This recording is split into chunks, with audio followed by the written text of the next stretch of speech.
来看宜兰县该高线位伫大溪乡五沙村的部分路段，道路两边拢有铺地砖，外边仲也准讲是人行道，顶头嘛是有标示人行道。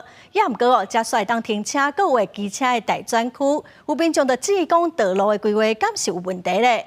公路局是表示讲，实际上这是路径会当停车，有机车大专区嘛是无问题。也毋过嘛讲这确实无应该出现人行道的字，即马嘛已经划掉了。 民众行伫宜兰大桥关路边，连明涂骹时，地砖铺面煞停袂少车，铺面顶会当看到人行道的字，边仔竟然也有机车大专区，这款的交通规划引起民众质疑。它其实是一个连续，就是你行人上面直观上，它就是铺地砖的人行道嘛。是。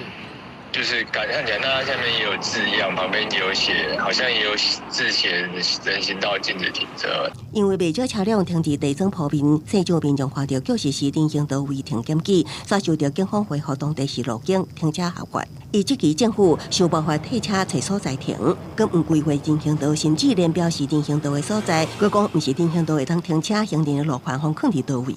Yeah, I think from Japanese opinion, I think it's titled.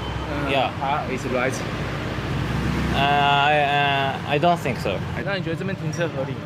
本来就是不合理呀、会不会影响到你这样带转？当然啊。实际来到现场，当地行人机车甲汽车争道的状况严重，造成交通乱象。访问市区的民众也表示，看到地砖铺面确实会认为是人行道，开放停车实在不合理。就是简单来讲，它就是一个路肩，是不管它是用什么东西设置的。 就我们管理的单位的立场，它就是一个路肩。公路局讲，这个路段的交通设计，道路两边的地砖铺面确实是路径，会当停车设置机车大专区。顶面的人行道字样是大家香港所写唔对，即马已经撤销。另外路径的设置无规定爱用什么款的材质，用地砖铺面无问题。记者综合报道。